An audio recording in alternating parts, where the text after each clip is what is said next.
Glória a Deus. Meus irmãos, a graça e a paz do Senhor Jesus. Amém. Poder sentar. Aleluia. Glória a Deus, aleluia. Louvar ao Senhor é sempre bom. Sentimos a sua presença, o seu poder. Sentir a presença de Deus é algo extraordinário. A sua presença renova a nossa vida, renova a nossa esperança, a nossa fé, a nossa comunhão com Ele. Glória a Deus. Estamos no nosso culto da palavra. Eu quero lhe convidar para que você possa abrir a sua Bíblia.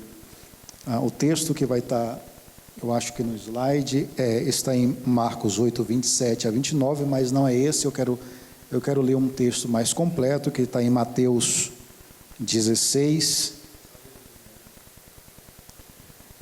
a partir do verso 13.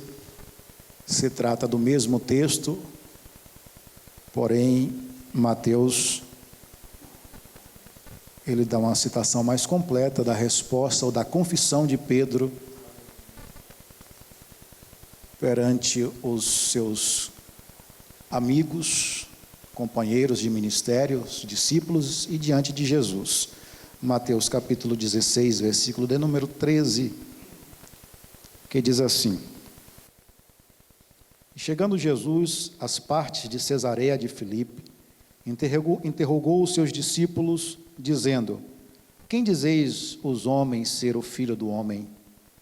E eles disseram: uns João Batista, outros Elias, outros Jeremias, ou uns dos profetas. Disse-lhe ele: E vós, quem dizeis que eu sou? Simão Pedro respondendo disse: Tu és o Cristo, o Filho do Deus vivo. E Jesus respondendo disse-lhe: Bem-aventurado és tu, Simão Bar-Jonas, porque tu não revelou a carne e o sangue, mas o meu Pai que está nos céus. Amém. Glória a Deus. Queridos, a proposta do nosso culto é uma proposta de ensino. Nós estamos tratando aqui todas as sextas-feiras sobre as doutrinas da fé cristã. Obviamente, essas doutrinas são doutrinas que alicerçam a nossa fé, a nossa vida em Deus, a nossa vida com Deus. E hoje nós vamos falar sobre Jesus. Eu quero colocar como tema nessa mensagem: quem é Jesus para você? Quem é Jesus para você? O profeta Oséias, no capítulo 6, ele nos aconselha o seguinte: ele diz: conheçamos e prossigamos em conhecer ao Senhor. Não basta apenas conhecer, precisa prosseguir neste conhecimento. Os budistas conhecem sobre a vida de Buda, são devotos a Buda. Os espíritas conhecem sobre a vida de Allan Kardec. E eu poderia passar a noite citando líderes aqui e os seus seguidores que conhecem afinco a vida dos seus mestres, dos seus líderes. E muitas vezes estamos na igreja, cultuamos ao Senhor, temos o melhor som, vamos de maneira rotineira à casa de Deus, até mesmo oramos, louvamos com belos louvores, mas de fato não conhecemos quem é Jesus.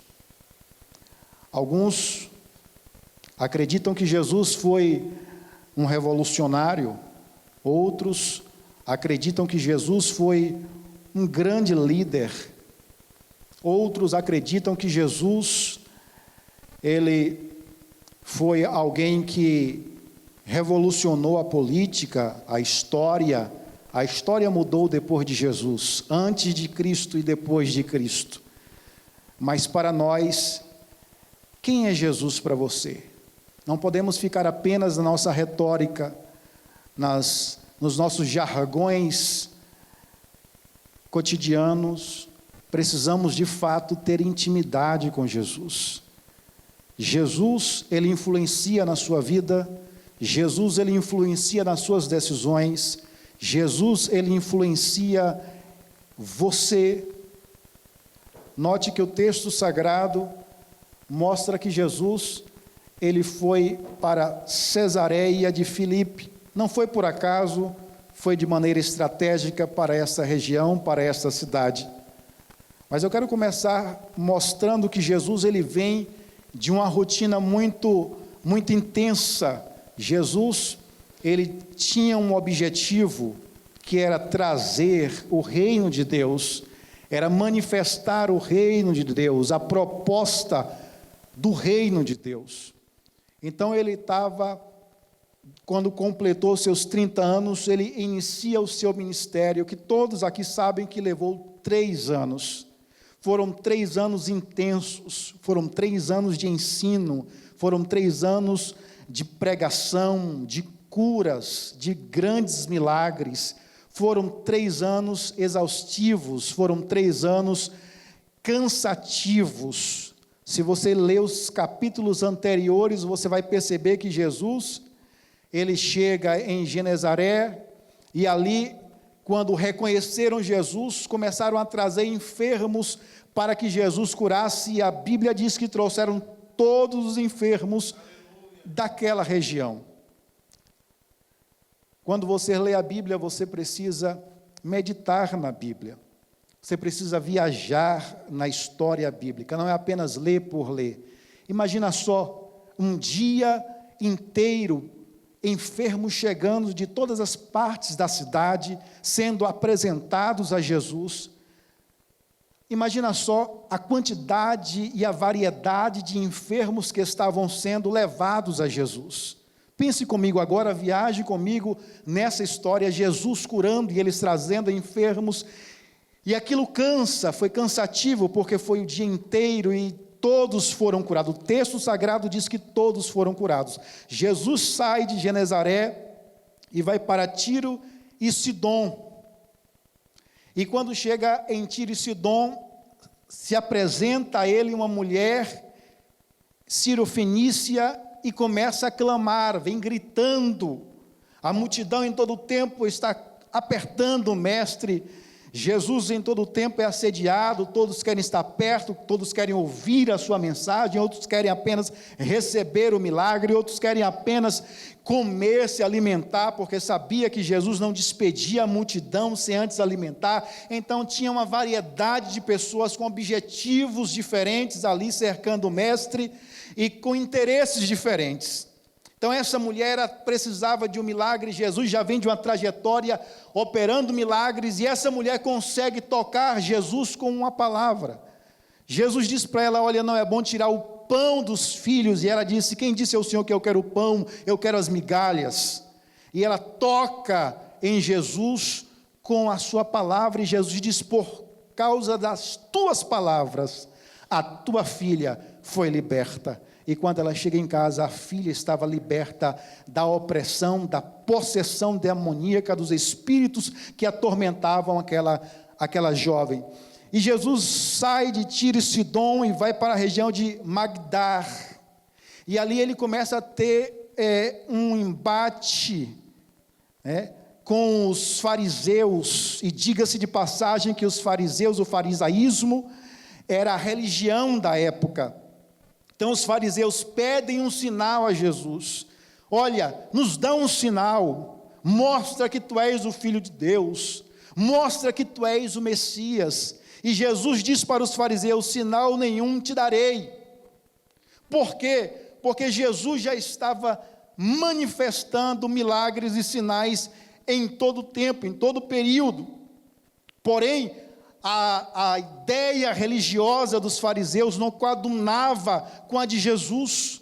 A religião da época não se encaixava com a ministração do mestre, a proposta que ele traz, a sua autoridade que é ministrada em seus ensinamentos, não batia. Os fariseus não conseguiam entender. Obviamente eles estavam esperando um Messias, obviamente eles foram cautelosos em pontuar alguns sinais que iria reconhecer o Messias. 4 sinais, 4 milagres, que se um homem fizesse, esse seria o Messias esperado. Primeiro milagre, se um homem curasse um leproso. Jesus, ele entra em Jericó, cura um leproso. Saindo de Jericó, ele cura 10 leprosos. E diz para aquele que voltou: vai e se apresenta ao sacerdote, vai e se apresenta à cúpula. Ou seja, Jesus está dando um sinal para os fariseus, para aqueles que estavam aguardando. Quando eles viram o primeiro milagre, as antenas ficaram atentas, eles começaram a perceber: olha, este homem é diferente, ele fez um dos milagres que nós pontuamos que identificaria o Messias. Segundo milagre, se um homem curasse um cego de nascença, e Jesus, ele cura um cego de nascença. Os discípulos perguntaram: que pecado este homem cometeu para que sucedesse isso? Ele disse: nenhum pecado ele cometeu, nem os seus pais, mas isso aconteceu para que a glória de Deus se manifestasse. Ou seja, mais um milagre, mais um sinal. Aquele homem, ele começa a enxergar, e começa a ter uma revolução entre os fariseus, porque ele se apresenta ao sacerdote, e todos identificam e percebem que aquele homem era cego, mas isso não era concebido pelos fariseus. Por quê? Porque os ensinamentos de Jesus não batiam com a religião. Jesus, em todos os momentos, estava expondo a religiosidade, porque eles estavam preocupados no exterior, na sua apresentação, em uma vida teatral. Eles colocavam as tábuas da lei mosaica em uma espécie de cartolina e saía pelas praças de Jerusalém dizendo: eu sou praticante da lei mosaica. Os fariseus entravam no templo e nas suas orações ele dizia: eu não sou como este publicano, porque eu jejuo perante o nosso Deus, eu canto salmos ao Senhor, eu oro, eu venho ao templo, eu sou dizimista fiel. Então era uma vida de aparência, e Jesus chama os fariseus de sepulcro caiado. E Jesus diz para os fariseus: não é o que entra que contamina o homem, mas o que sai deste homem. Ou seja, a intenção do seu coração, a sua motivação que está dentro, a maldade que está dentro deste homem. Então as ministrações e os sermões de Jesus não batia com a ideia dos fariseus. Então eles começaram a perguntar: o que foi cego? Você era cego mesmo? Que história é essa? E eles não acreditaram e mandaram chamar os pais. E os pais perceberam que ia entrar em uma enrascada e disseram: olha, eu sei que ele é o nosso filho, eu sei que nasceu cego, mas como ele está enxergando eu não sei, pergunta a ele, porque ele já é de maior. Então eles começaram a ficar atentos e prestar atenção na vida desse Jesus que iniciou o seu ministério. Aí o terceiro milagre era curar um surdo e mudo. E Jesus fez isso. Jesus tocou na língua e fez uma oração e disse que se destrave a sua fala, a sua língua e os seus ouvidos. E a Bíblia diz que imediatamente aquele homem começou a ouvir e a falar. Então eles começaram a ficar aflitos, porque agora faltava apenas um milagre da lista que eles fizeram. E que milagre era esse? Ressuscitar um morto. Mas não era qualquer morto, era um morto que ele já tivesse mais de 3 dias enterrado. E aí, em João capítulo 11, Jesus, depois de receber a notícia que seu amigo Lázaro estava enfermo, e ele manda uma notícia ao mensageiro que veio trazer a mensagem, e disse assim: olha, manda dizer que essa doença, essa enfermidade não é para a morte.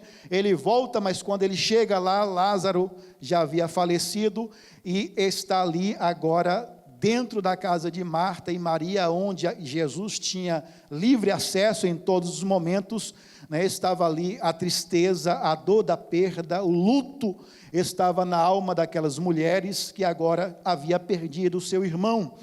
E Jesus, quando se aproxima, Marta sai correndo ao encontro de Jesus, né? E diz: olha, se o Senhor estivesse aqui, não teria acontecido. Jesus disse assim: olha, ele vai ressuscitar. E ela diz: eu sei, na ressurreição do último dia, para que me serve? Eu quero ele do meu lado agora. Quem perde um ente querido, ele não quer ver apenas esse ente querido, né, na eternidade, ele quer estar ao lado dessa pessoa que ele ama, porque a nossa mente, o nosso cérebro não consegue processar a morte, não consegue compreender a morte, porque nós não fomos criados para a morte, mas para a vida. Mas por conta da desobediência de um homem no Éden, chamado Adão, a morte começou a reinar e a imperar em nosso meio. Então, Marta diz: para que me serve? E ele diz: se creres, verás a glória de Deus. Chega Maria, diz a mesma coisa, mas com uma postura diferente, com uma postura de adoração. Ela se prostra primeiro e adora ao Mestre. E Jesus pede para que levasse ele aonde Lázaro foi enterrado, e ali todos os judeus estavam reunidos para chorar a morte de Lázaro. Diferente da nossa cultura, que choramos quando a pessoa está no caixão, diante dos nossos olhos, pronta para ser enterrada, choramos e voltamos para casa, e nós não vamos mais ali. Mas a cultura judaica, eles acreditavam que depois de 3 dias não tinha mais jeito, a pessoa estava morta, não tinha mais como voltar em vida. E Jesus, diante dos judeus, opera o 4º e último milagre, quando ele dá o brado que ecoou na eternidade, aonde estava Lázaro, e ele ouviu o seu nome, e o mestre dos mestres chamando pelo seu nome, e ele volta, ressuscita e sai daquele sepulcro, onde ele estava enterrado, e alguns ali dentro daquela multidão passaram a crer em Jesus.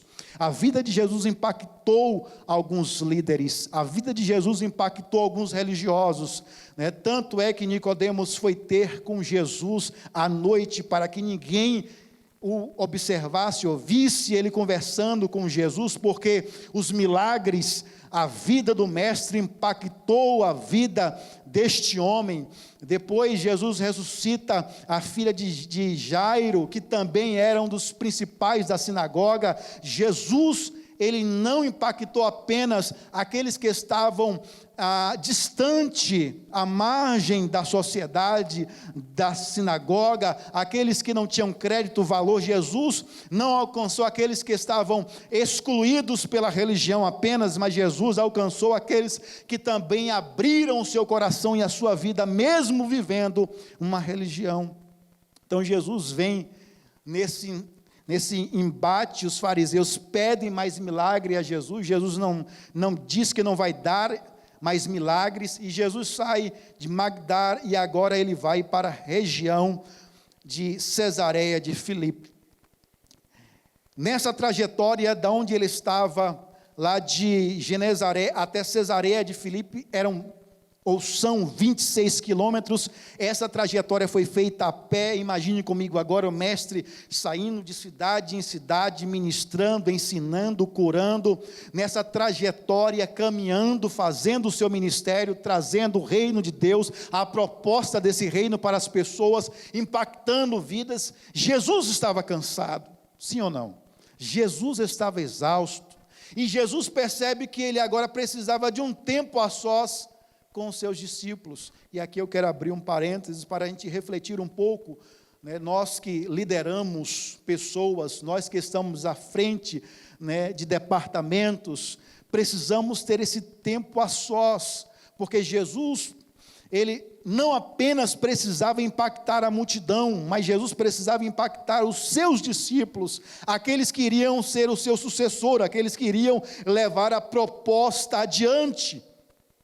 Jesus não podia apenas passar pela vida deles, mas Jesus tinha que influenciar a vida dos seus discípulos, de tal maneira que, mesmo depois da sua morte, eles ainda continuariam inflamados por Jesus. Mesmo depois da sua partida, eles continuariam apaixonados por Jesus, dispostos a fazer qualquer coisa por Jesus e pelo reino de Deus. Então Jesus precisava impactar os discípulos. Então Jesus, ele se recua, ele tira esse tempo a sós com os seus discípulos para olhar olho no olho e ensinar os seus discípulos, tete a tete. Deixa registrado a sua marca no coração dos seus discípulos, daqueles que iriam levar a proposta do cristianismo à frente, daqueles que posteriormente iria morrer, seriam mártires por Jesus. Então Jesus sabia que precisava influenciar tais pessoas, que eram os seus liderados. Então, nesse parênteses que eu abro, precisamos ter um momento com os nossos liderados, um momento onde você vai imprimir nele a sua visão, a visão que Deus colocou em seu coração, em sua vida, a proposta do reino, a proposta pela qual Deus te chamou, para que ele entenda esta visão e passe a caminhar dentro dessa visão. É por isso que a Bíblia diz que um reino dividido, ele não subsiste. Reino dividido é quando pessoas desse reino têm visões diferentes e não caminham lado a lado com este líder.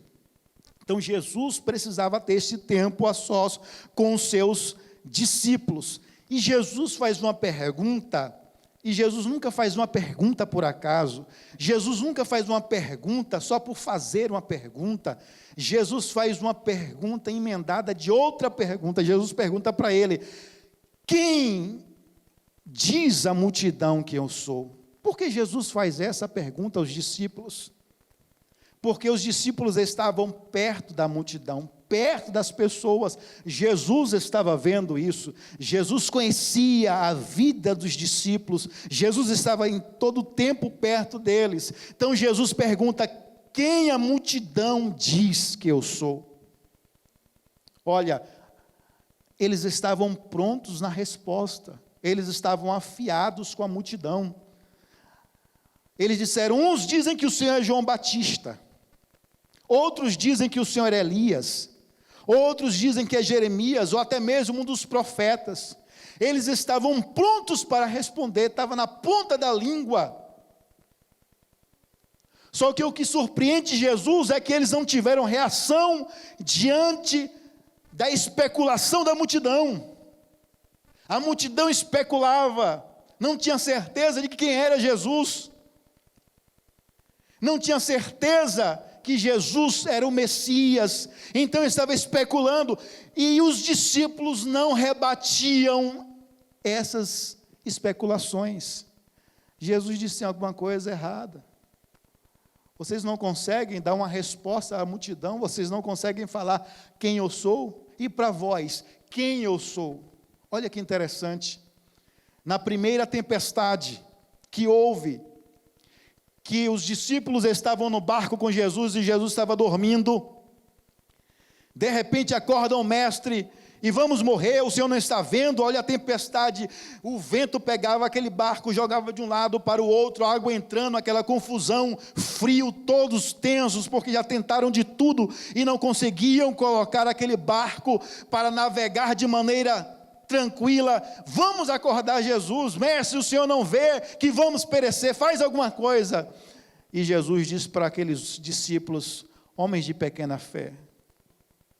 A fé não é para ser guardada em casa, a fé é para ser usada na hora das tempestades da vida, na hora das tribulações, de lutas, de desespero. A fé é para ser colocada em prática.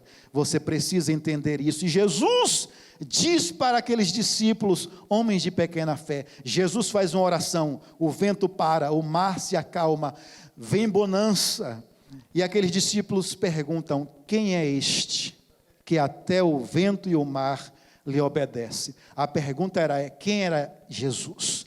Andava com Jesus, mas não sabia quem era Jesus. andava do lado do mestre. Eu lembro agora da história que o pastor Vanderlei contou de um amigo onde ele trabalhava, gerente do banco do Bradesco, e de repente chega o dono do Bradesco, e aquele segurança não deixou o dono do banco Bradesco entrar, né? E ele fez a pergunta: você sabe quem é ele? Trabalhava na agência, mas não sabia quem era o dono do banco. Muitas vezes, né, andamos, ou oramos, ou louvamos, mas não sabemos de fato quem é Jesus, ou o que Ele representa na nossa vida, ou o seu poder, a sua intensidade. E os discípulos perguntaram: quem é este? Porém, na segunda tempestade, Jesus não está no barco, está no monte, e de repente Jesus desce e vem andando sobre o mar, e aí Pedro vê, alguns dizem é fantasma. Havia especulação de fantasma até naquela época, até os discípulos acreditavam em fantasma, pastor, superstição, né? A gente sabe que fantasma não existe, são demônios, e aí eles disseram é fantasma, aí ficaram apavorados. Pense em uma cena no meio do mar, um homem andando por cima das águas.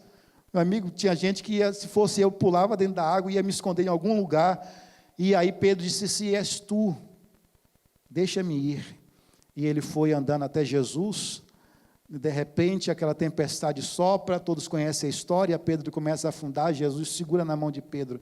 Jesus nunca te deixa afundar, não importa o tamanho da tempestade, Jesus, Ele nunca te deixa afundar. Saiba que sempre estará com as mãos estendidas para segurar suas mãos. Ele puxa Pedro, e agora ele não vem com Pedro no colo. Já pensou se os outros discípulos vissem Jesus trazendo Pedro no colo? Saiu andando e voltou carregado? Que negócio estranho. Jesus, ele não expõe ninguém. Jesus não chacota de ninguém. Jesus não conta as suas dificuldades a ninguém. Da mesma forma que Pedro saiu do barco caminhando sobre as águas, Jesus fez ele voltar caminhando sobre as águas. Então, quando eles viram aquilo, eles disseram em adoração, o texto sagrado diz que eles adoraram dizendo: verdadeiramente, tu és o Filho de Deus. Olha que diferença. A primeira tempestade, ele não sabia quem era Jesus. Na segunda, Jesus, para ele, já era o Filho de Deus. E aqui, Jesus chega e faz a pergunta: e vocês? Quem dizem que eu sou? Quando vocês ouvem as pessoas especulando sobre Jesus lá fora, nas páginas do Facebook, do Instagram, do WhatsApp, o que você diz? O que você fala? Quando você vê alguém querendo expor Jesus, ou duvidar da sua divindade, de que de fato ele é o Filho de Deus, qual é o seu posicionamento? O que Jesus estava questionando era o posicionamento dos seus discípulos. Se eles não conseguiam se posicionar diante da multidão, imagina só, depois da sua partida. Jesus precisava resolver essa situação. Jesus precisava incutir na cabeça dos seus discípulos quem de fato ele era. Jesus precisava se apresentar de fato aos seus discípulos.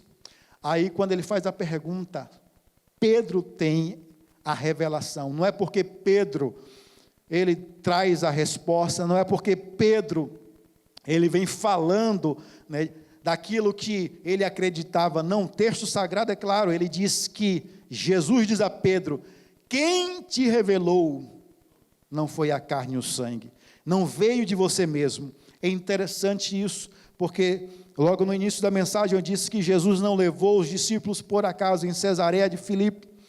Cesareia de Filipe era conhecida antigamente como Parneia, era uma cidade do panteão grego, aonde se cultuava o deus Pan, e ali havia vários deuses expostos. Eles cultuavam até o Deus desconhecido, o Deus que eles não conheciam. Então era uma cidade completamente idólatra, a idolatria estava ali presente, os deuses estavam ali presentes.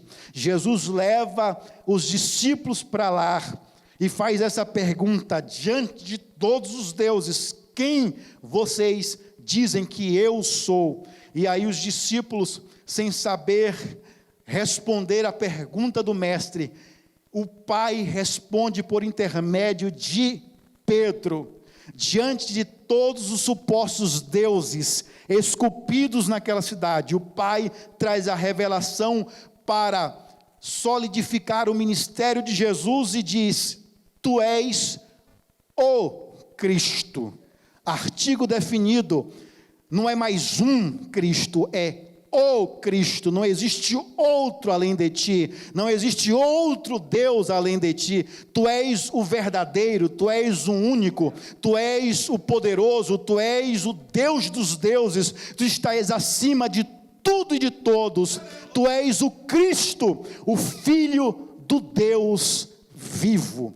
O Pai traz a revelação, solidifica diante dos discípulos, dos seguidores de Jesus, esta revelação. Jesus ouve da boca de Pedro, mas identifica que veio do coração do Pai, porque o Pai em todo momento estava edificando o ministério, solidificando o ministério, confirmando o ministério. Quem não lembra quando ele foi até João Batista para ser batizado, e quando ele é batizado, ouve-se a voz do céu dizendo: este é o meu filho amado.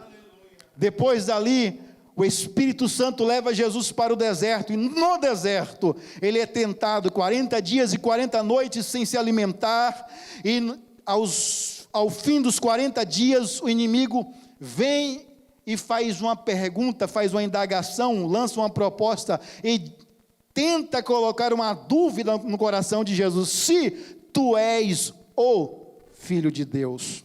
40 dias atrás ele ouve o próprio Pai falando dos céus que ele era o Filho. 40 dias depois, agora está Satanás tentando gerar uma dúvida no coração de Jesus.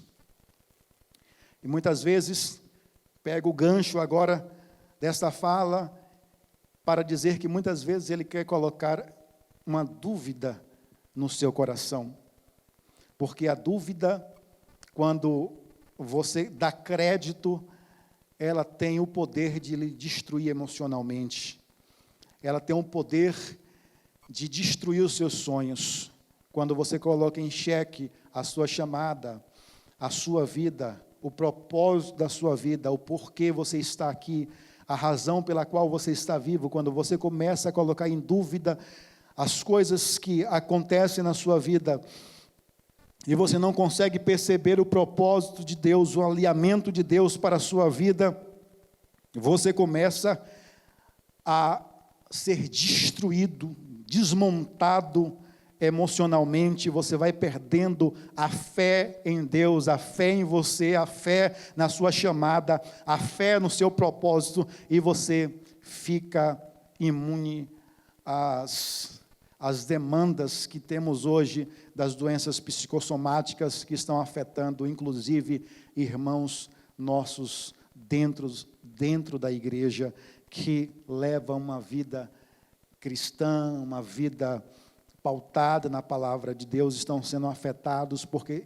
está dando lugar às dúvidas na sua vida. Deus te chamou com um propósito, Deus te escolheu com um propósito, você está aqui com um propósito. Qual o propósito de Deus para a sua vida? Qual a razão de você estar aqui onde você está? Porque Deus permitiu você estar aqui, não foi por acaso. Então comece a pontuar e a descobrir as razões pelas quais você está aqui, o que você pode fazer de melhor, como você pode crescer, como você pode ajudar o próximo, como você pode levar a proposta do reino avante, como você pode abençoar outras pessoas. Essa é a razão. Descubra onde você se encaixa, o que você pode fazer, como você pode fazer o reino de Deus crescer. Não dê ouvido às dúvidas e aquilo que o diabo tenta colocar na sua vida para tentar destruir você emocionalmente. Amém? Então, Jesus está diante de Parneia, diante do panteão, diante do local do maior culto ao Deus Pan, aonde os gregos cultuavam, e ele ouve a revelação do Pai dizendo: tu és o Cristo, o Filho do Deus vivo. E ele diz para Pedro, e diz para ele: Simão Bar-Jonas, quem te revelou isso não foi a carne ou o sangue, mas foi o meu Pai. Quem é Cristo para você? Eu não quero ouvir mais um jargão. Eu não quero que você tenha uma palavra para descrever Cristo. É os seus sentimentos, é o que Ele representa. Mas se vamos descrever Cristo nesta noite, se vamos falar de Cristo, precisamos ele entender que Ele é o plano perfeito de Deus, desde a fundação do mundo. Éramos pecadores, destinados à condenação eterna, mas Cristo é o plano perfeito de Deus, desde a fundação do mundo. Para quê? Cristo é o plano perfeito para a expiação dos nossos pecados. O apóstolo Paulo, quando ele escreve a sua missiva aos irmãos de Roma, ele diz que todos pecaram e destituídos estávamos da glória, presença, cuidado, reino, tudo que representa a Deus e a proposta de Deus, estávamos separados por conta do pecado. Desde o Antigo Testamento, Cristo ele é representado pelo Cordeiro de Deus, que foi morto antes da fundação do mundo. Lembra-se quando Deus pediu a Abraão que sacrificasse o seu filho Isaque, e ele pega Isaque, prepara todo o cenário para o sacrifício, lenha, tudo que envolvia o sacrifício, só não levou o sacrifício, entre aspas, só não disse que o sacrifício seria Isaque. E na subida do monte Moriá, Isaque pergunta: meu pai, está a lenha, está o fogo, o cutelo, tudo está aqui pronto, preparado, mas aonde está o holocausto? Aonde está o sacrifício? E Abraão diz: meu filho, na nossa tradução diz, Deus proverá, mas na versão original está escrito, Deus prover. Deus é o Deus do agora. Deus é o Deus que está presente nas suas necessidades. Ele não vai prover, porque corre o risco de chegar atrasado. Ele já proveu. Ele diz para Isaque, Deus prover, Deus cuida agora, Deus cuida nesse exato momento, Deus está agindo nesta situação agora, Deus está provendo agora, hoje, não amanhã. Deus é o Deus do já. E ele sobe, e quando ele prepara todo o cenário, com certeza Abraão conversa com Isaque, porque senão Isaque não teria aceitado estar sobre aquele altar do sacrifício, porque ele conhecia o sacrifício, porque ele conhecia os objetos do sacrifício, então ele conhecia a forma que era feito o sacrifício. Então Abraão coloca Isaque sobre o altar, e na hora que vai imolar a criança, ou jovem, ele ouve a voz, e depois que ele ouve a voz diz para ele, está lá o cordeiro, amarrado pelos chifres, 2 chifres, representando o Antigo e Novo Testamento, a lei e a graça, estava ali diante de Abraão, Cristo, o Cordeiro de Deus. Ele é sempre representado em Levíticos 23, versículo de número 27, a Bíblia diz que no 7º mês, no dia 10º, os sacerdotes, eles se preparavam para o dia da expiação, era um dia especial. Todo mês 7º havia todos os dias sacrifício, mas no 10º dia do mês 7º era um dia especial, aonde tinha toda a preparação. O sacerdote entrava no Santo dos Santos, havia todo um ritual, e era pego ali 2 cordeiros, né? E esse cordeiro, um era sacrificado para a família, para o sacerdote, para a sua família. Outro cordeiro era sacrificado para perdão do pecado do povo. Porém, a expiação não quer dizer retirar o pecado, mas cobrir o pecado. No Antigo Testamento, todo sacrifício que era feito para perdão, o pecado não era arrancado, o pecado não era extirpado, o pecado não era removido, mas o pecado era coberto pelo sacrifício. E havia também 2 bodes que os sacerdotes pegavam, né, e amarravam no chifre daqueles bodes. Um era para o sacrifício do povo também, o outro era para Azazel, que hoje a gente entende que era para os espíritos maus, os demônios. Então aquele bode, um era solto no deserto, e aquele bode saía errante pelo deserto. Quando as cidades foram ampliando, foram crescendo, foram aumentando, de repente passava no meio da cidade aquele bode com o chifre todo enfeitado lá para o meio da cidade. Então eles pararam de jogar o bode ou empurrar o bode para o deserto. Eles agora pegavam o bode, colocavam a lã vermelha no chifre do bode, um pedaço dessa lã vermelha ficava no bolso do sacerdote, e agora esse bode era colocado sobre o penhasco de costa, e empurrava este bode, e ele caía no penhasco abaixo. E aí, essa lã vermelha que ficava no bolso do sacerdote, diz a tradição judaica que dias depois ela ficava branca. É por isso que Isaías diz no capítulo 1 que ainda que os seus pecados sejam vermelho como escarlate, mas se tornará mais branco do que a neve. Ainda que seja vermelho como carmesim, mas se tornará mais branco do que a branca lã. É por isso, é daí onde vem a tradução. Então, a expiação no Antigo Testamento era feita desta maneira.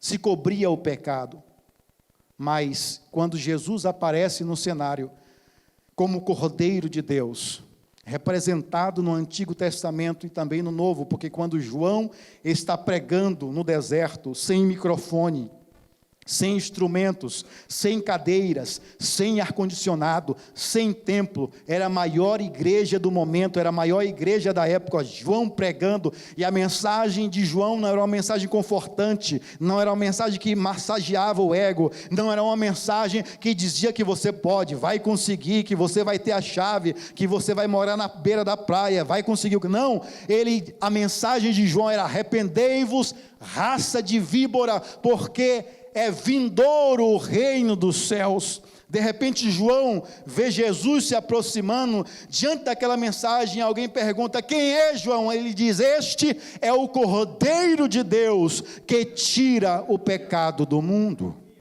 Jesus não cobre, Jesus tira. Jesus não cobre, ele arranca. Jesus não cobre, ele remove. Jesus não cobre, mas ele extingue o pecado que você cometeu. Então, por isso que Jesus vem como a graça de Deus, e Ele vem para arrancar o pecado, Ele vem para tirar o pecado.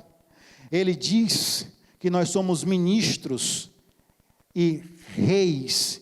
Ministros porque devemos levar a sua palavra, devemos ministrar a sua palavra, e reis para reinar sobre o pecado. É por isso que Ele diz que o pecado não tem mais influência, força na nossa vida. É por isso que o apóstolo Paulo pergunta: onde está a morte, a sua vitória?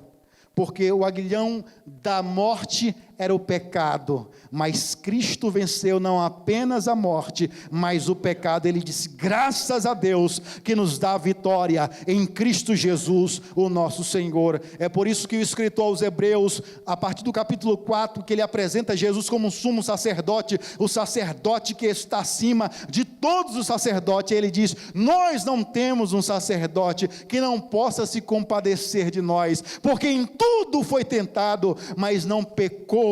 Aleluia. Ele conhece as nossas fraquezas, Ele conhece você, Ele conhece a nossa vida, e é por isso que João, o apóstolo do amor, em 1 João ele diz: filhinhos, não pequeis, mas se todavia pecar, tendes um advogado, Jesus Cristo justo, que está sentado à destra de Deus Pai, e intercede por nós. Aleluia. Um único Senhor, um único líder, que morreu e ressuscitou, e está sentado à destra de Deus Pai, intercedendo por todos aqueles que nele crê.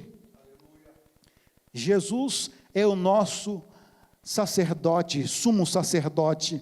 Jesus é o nosso bom pastor. Jesus é o nosso advogado. Jesus é aquele que remove os nossos pecados. Jesus é aquele que nos conhece.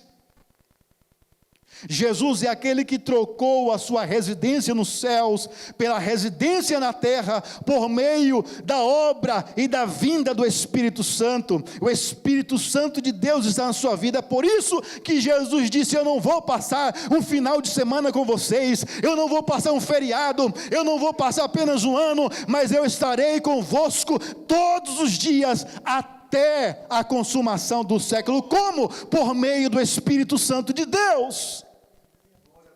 Então Jesus está conosco, Ele é quem cobre e arranca os nossos pecados, é aquele que remove os nossos pecados. Cristo é a expiação, é quem se colocou no lugar. Olha, misericórdia é diferente de graça. Misericórdia é diferente de graça. Por quê, pastor? Porque a graça, a misericórdia, ela assume os seus erros, mas a graça se coloca em seu lugar.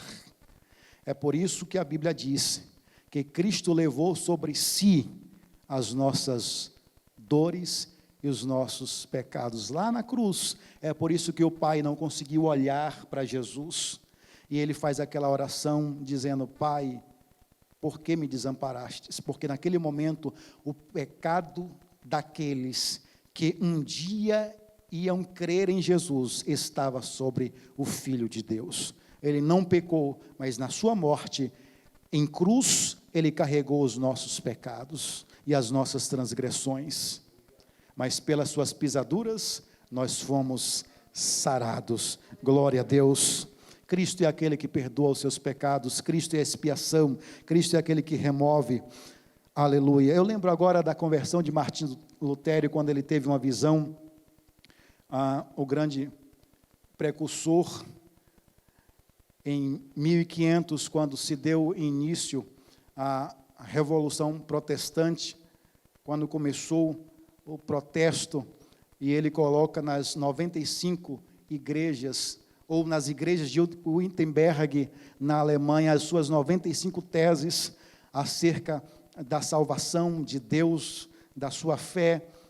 E ele diz, Martim Lutero diz que teve uma visão, e na sua visão o inimigo apareceu para ele e disse: agora você é protestante, agora você é diferente, agora você é salvo. E apresentou para ele uma lista, e ele perguntou, uma lista de todos os seus pecados. Ele perguntou: tem mais? E o inimigo desenrolou uma outra lista, porque a Bíblia diz que ele é o nosso acusador. E ele perguntou: tem mais? Ele desenrolou outra lista, e ele disse: tem mais? Ele disse: não, esses são todos os seus pecados, você está achando pouco? E nessa visão ele pegou uma lata de tinta vermelha e jogou sobre essa lista e perguntou: o que eu fiz? Ele disse: você cobriu com tinta vermelha. E ele disse para o inimigo: foi isso que Jesus fez com os meus pecados. Na cruz do Calvário ele derramou o seu sangue, cobrindo, arrancando, tirando, me perdoando de todo o pecado que eu cometi. João diz que se confessarmos os nossos pecados, Ele é fiel e justo para nos perdoar e nos purificar de todo mal e injustiça. Este é o Cristo que você serve. Cristo é a salvação para o mundo perdido. Em nenhum outro há salvação, porque também debaixo do céu nenhum outro nome há dado entre os homens, pelo qual devamos ser salvos. Atos do Espírito, capítulo 4, versículo 12. Obviamente conhecemos como Atos dos Apóstolos, mas os atos advinham do Espírito Santo, não eram deles mesmos, eram realizados pelo Espírito Santo. Então, Atos do Espírito, capítulo 4, versículo 12, quando o autor, que é Lucas, diz que nenhum outro nome é dado, nem nos céus, nem na terra. O apóstolo Paulo, quando escreveu aos Filipenses, ele diz que Deus deu um nome a Jesus que está acima de todo e qualquer nome, pelo qual alguns joelhos se dobrarão, pelo qual algumas línguas confessarão. Não, todo joelho e toda língua confessará que Jesus Cristo é o Senhor. Aleluia. Não existe salvação fora de Cristo. E quando eu falo de salvação, eu não estou me referindo de um livramento. Eu não estou me referindo a algo que iria lhe acontecer e não aconteceu porque Deus te livrou. Não. Esta salvação aqui está no âmbito maior. Esta salvação aqui é a salvação do nosso espírito. Tendo em vista que o ser humano, que o homem, quando eu falo de homem, eu estou falando de uma forma geral, homem e mulher, ele é um ser tricotômico. É claro que existe uma discussão aí entre tricotomia e dicotomia, são dois termos distintos, mas nós pentecostais da Assembleia de Deus, a teologia pentecostal assembleana acredita na tricotomia, corpo, alma e espírito.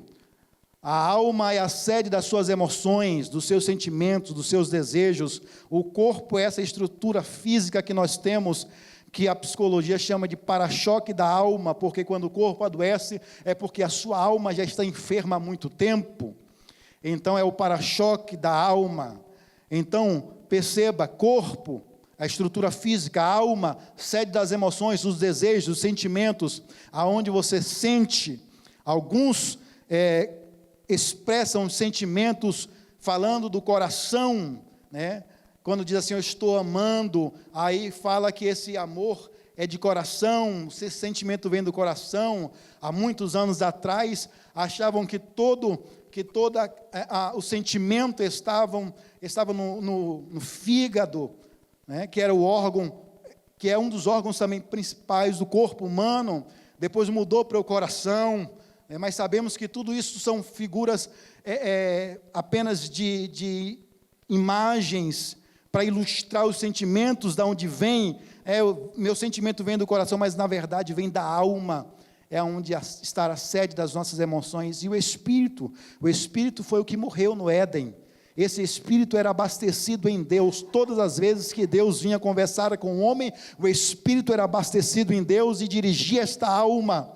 Agora esse Espírito morre e essa alma perde a direção e passa a se autodirigir com os desejos carnais e mundanos. Então, quando Jesus ele entra na sua vida, ele entra para renovar e reavivar o Espírito, que agora, uma vez mais abastecido em Deus, irá dirigir a sua alma. É por isso que o apóstolo Paulo diz que existe uma luta entre o Espírito e a carne. A carne aqui é a alma do homem que deseja, e o corpo que é bajulador vai e realiza o desejo desta alma. Então há uma luta entre esse espírito e essa carne, porque a carne, ela quer as coisas do mundo, mas o espírito, que agora está renovado e vivo diante de Deus, quer as coisas de Deus. É por isso que o apóstolo Paulo, ele chega a uma conclusão e diz: quão miserável homem que sou, quem me livrará do corpo desta morte? Ou seja, ele carrega essa natureza pecaminosa dentro dele o tempo todo, e ele tem essa luta espiritual de querer fazer o que é certo, e muitas vezes não consegue, e acaba fazendo aquilo que ele não quer fazer. Então ele está falando sobre isso, e aí Jesus entra no cenário para trazer salvação a este homem. Jesus veio para nos livrar de uma condenação que era certa, meus irmãos. E se entendermos isso, o problema é que nós temos um grande inimigo, que é o tempo. Quando a gente compreende o processo da salvação, nós estamos fervorosos diante de Deus, mas parece que quando o tempo vai passando, nós vamos nos habituando com isso, vamos nos familiarizando com isso, e parece que isso já não tem tanta importância para nós, a salvação. Mas esta foi uma conquista de Cristo extraordinária na cruz do Calvário. Ninguém, nenhum outro homem, muitos tentaram se igualar a Jesus. Eu lembro agora de um grande filósofo chamado Auguste Comte, que ele chegou para o seu amigo no escritório, que era cristão, e disse: eu vou fundar uma religião que vai ser mais poderosa do que o cristianismo. E este amigo disse para Comte: você consegue. Você só precisa de 3 coisas para conseguir. A primeira é nascer de uma virgem. sem influência de homem algum, e nisso você já perdeu.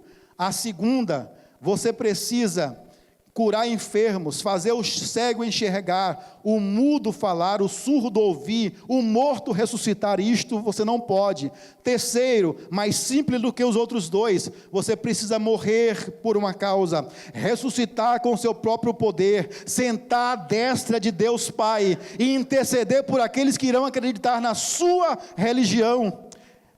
E o testemunho diz que quando ele terminou, Augusto Conte estava de joelho, com as mãos para cima, reconhecendo a soberania de Cristo Jesus. Só Ele tem poder, só Ele é quem salva o homem da condenação, só Ele salva o homem. Daniel, no livro Daniel, capítulo de número 12, ele diz que naquele grande dia, uns ressuscitarão para vergonha e desprezo eterno, mas outros ressuscitarão para louvor e glória eterna. Estes que ressuscitarão para louvor e glória, é aqueles que reconheceram a sua fraqueza, é aqueles que reconheceram que Jesus é Senhor da sua vida e da sua história, é aqueles que reconheceram que estava caminhando a passos largos para o inferno, e Jesus se apresentou como um caminho, não como um caminho alternativo, mas como um caminho único e verdadeiro, porque o próprio Jesus disse assim: eu sou o caminho,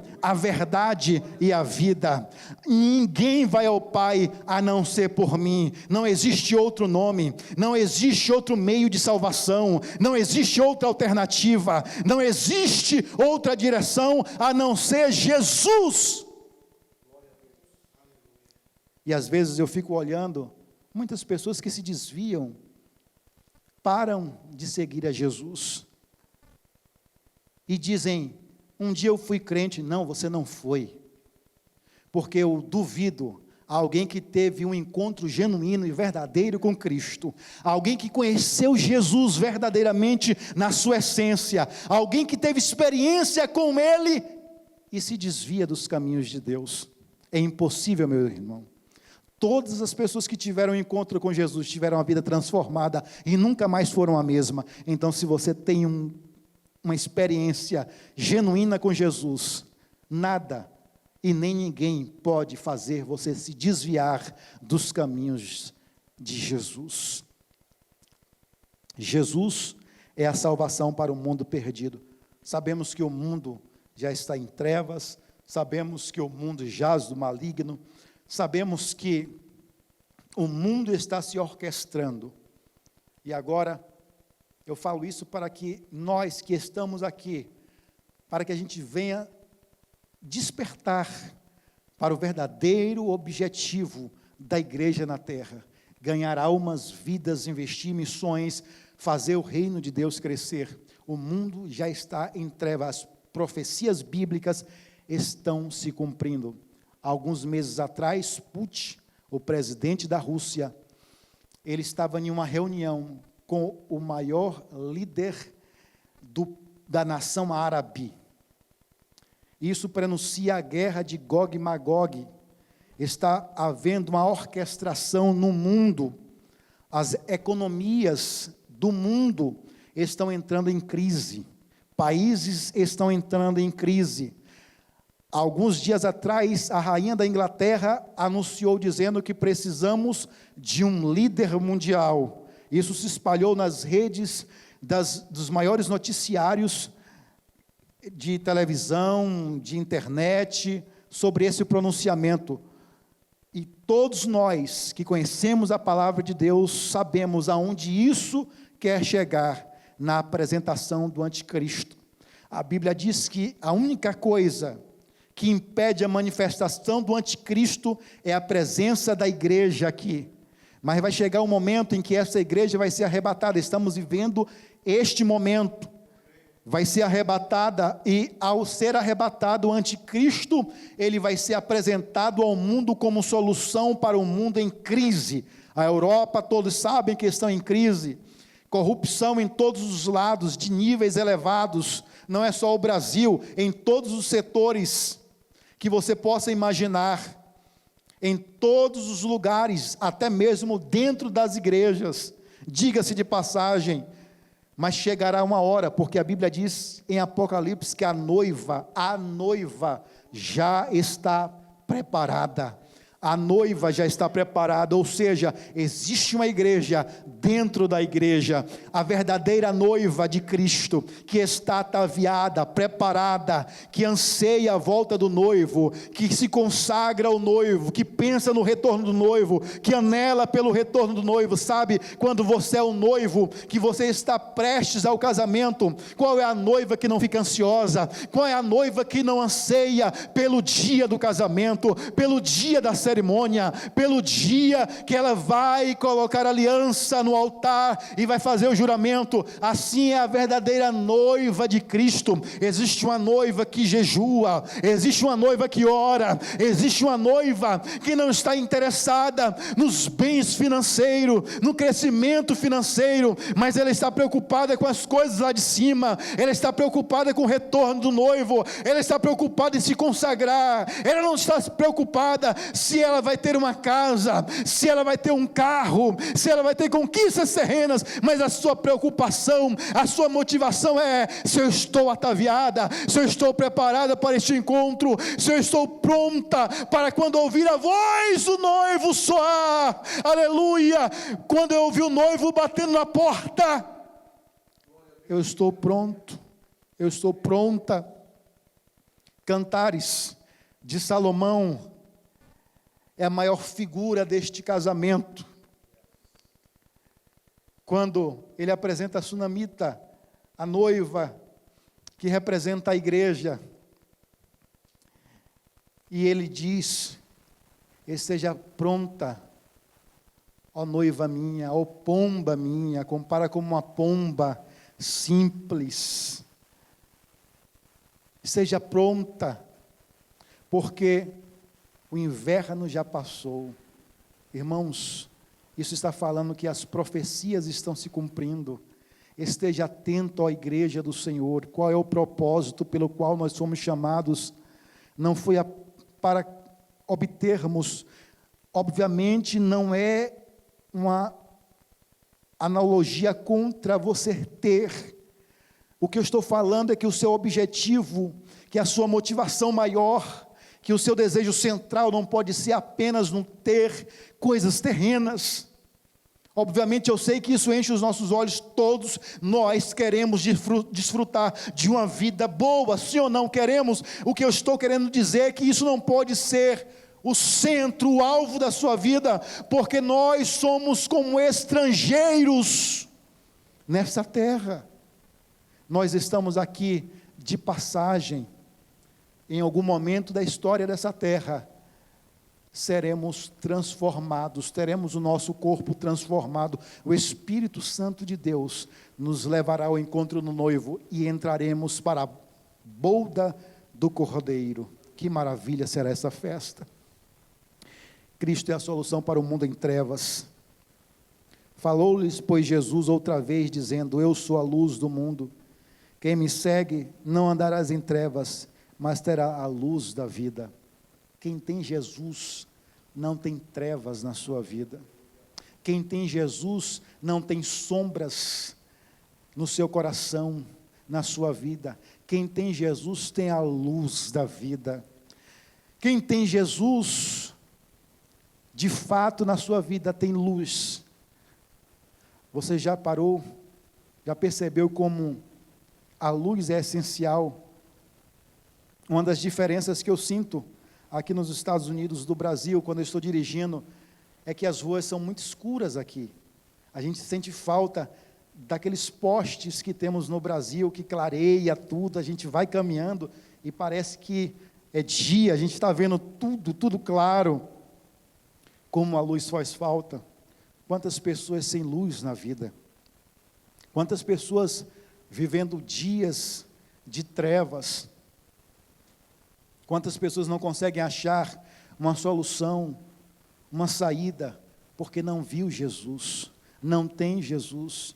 Quantas pessoas cometem a loucura do suicídio, porque a sua vida está envolta em uma treva tremenda, só há escuridão, só há sombras obscuras na sua alma, e elas precisam de Jesus. No início do Evangelho de Mateus, a palavra do Senhor diz para as cidades de Zebulon e Naftali, e Jesus diz assim: as cidades que andavam em trevas, na beira da morte, raiou-lhe uma grande luz. Aonde Jesus chega, existe luz. Aonde Jesus chega, existe vida. Aonde Jesus chega, a morte é desfeita, destruída.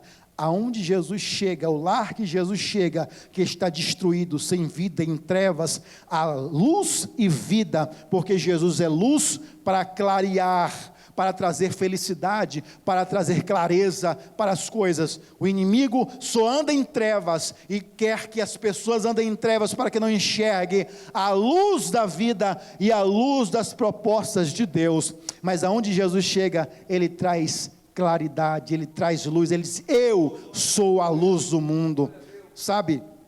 E essa luz tem atraído milhares e milhares de pessoas. Uma vez eu tive um treinamento de missões no interior de Belo Horizonte, um treinamento de conscientização missionária, e passamos ali alguns dias, eu e Ruth, nesse treinamento, no SEM, e um dos professores dizem que as pessoas são atraídas pelas luzes das cidades. As pessoas saem do interior, das cidades pequenas, e vão para as cidades grandes, em busca da luz, não é apenas da luz das cidades, mas a luz de uma vida melhor, a luz, de ganhar dinheiro, de ter uma qualidade de vida melhor. Jesus é esta luz. Jesus é o Cristo que traz vida para a sua vida. E eu poderia passar a noite aqui falando quem é o Cristo. Eu poderia dizer que Ele é o bom pastor que dá a vida pelas suas ovelhas. Eu poderia dizer que Ele é o pão vivo que desceu do céu. Eu poderia dizer que Ele é a porta, Ele é o caminho, Ele é a verdade. Eu poderia falar de todos os seus feitos e obviamente não conseguiríamos dissecar, chegar ao final, ao fundo do poço de quem de fato Cristo é. Quem é Cristo para você? Quando Cristo se apresentou na sua vida, como você estava? Qual foi a experiência que você teve com Ele? Qual foi a transformação que Ele fez na sua vida? Um dia Ele chegou para uma mulher, pega em ato de adultério, e a luz brilhou na vida dessa mulher, enquanto todos queriam matá-la. As trevas trouxe morte, mas Jesus, que é vida, disse para essa mulher: vai em paz e não peques mais. Outro dia Jesus chegou para uma mulher, à beira de um poço, indo em um horário diferente, porque tinha vergonha da vida que levava, era uma vida de trevas. Então não ia no mesmo horário em que as outras mulheres da cidade de Samaria ia. Ela ia em um horário diferente, pastor, onde não tinha ninguém, porque não queria ser vista, não queria ser exposta, porque onde a luz chega, ela expõe, ela mostra a sujeira, ela mostra onde tem que ser mudado. E a luz que Jesus se apresentou a essa mulher, aleluia, e Jesus transformou essa mulher como, não apenas como sexto marido, mas como sétimo marido dessa mulher, aleluia. O sétimo é o número da perfeição, é o número de Deus. Jesus pergunta para ela: vai, chama o teu marido. Ela disse: não tenho marido. Ele disse: dissestes bem, já tiveste 5, e o que tem agora, o sexto, não é teu. Ela estava vivendo clandestinamente. Jesus se apresenta como o sétimo marido para essa mulher, como um noivo que iria transformar a sua vida. Aquela mulher sai daquela cidade, ou daquele poço, chegou com uma vida em trevas, com uma vida dupla, com uma vida obscura, e saiu como uma missionária. Voltou para Samaria dizendo: vem e veja o profeta, o Cristo, que falou tudo acerca da minha vida. Jesus transforma, Jesus é a solução. Pai, eu quero te louvar, porque cada um aqui nessa noite, Senhor, teve uma experiência contigo, Eu não sei qual foi, Senhor, o dia em que o Senhor entrou na vida do meu irmão, da minha irmã, o dia em que o Senhor se apresentou a ele ou a ela. Eu sei que foi um dia muito especial, foi um dia transformador, foi um dia glorioso. Como o Senhor, como ela ficou apaixonado por Ti. Ah, Senhor, falávamos contigo, Senhor, todos os dias. Pai eterno, eu não sei como foi essa experiência, eu sei como foi comigo, como foi transformador, como o Senhor mudou a minha vida. Pai eterno, nós queremos paixão por Ti, nós queremos fervor, Senhor, não queremos que o Senhor, Pai eterno, seja prioridade na nossa vida, porque existem diversas prioridades. Queremos que o Senhor seja prioridade, Senhor, e exclusividade, não, Senhor, prioridade, mas exclusividade, porque exclusividade, Senhor, só existe para um. Queremos que o Senhor se assente, Senhor, no trono do nosso coração, que é dedicado a Ti. Queremos renovar o nosso voto, a nossa aliança contigo. Pai eterno, estamos, Senhor, vendo o cenário do mundo, as profecias se cumprindo. Pai eterno, não queremos ser como aquelas nécias, Pai eterno, que não tinham azeite nas suas lamparinas. Queremos, Senhor, estar cheios do óleo da unção. Queremos estar cheios, Senhor, preparados para quando o Senhor bater a porta e nós ouvirmos o grito: eis o noivo, estarmos prontos para o encontro glorioso. Pai, nos prepara, Senhor, para o arrebatamento. Não queremos ficar, Senhor, nos mostra a direção como líderes, como pastores, como, Senhor, discípulos Teus, como membros da igreja. Qual a Tua direção, qual o Teu alvo, para onde, Espírito Santo, o Senhor quer direcionar esta igreja?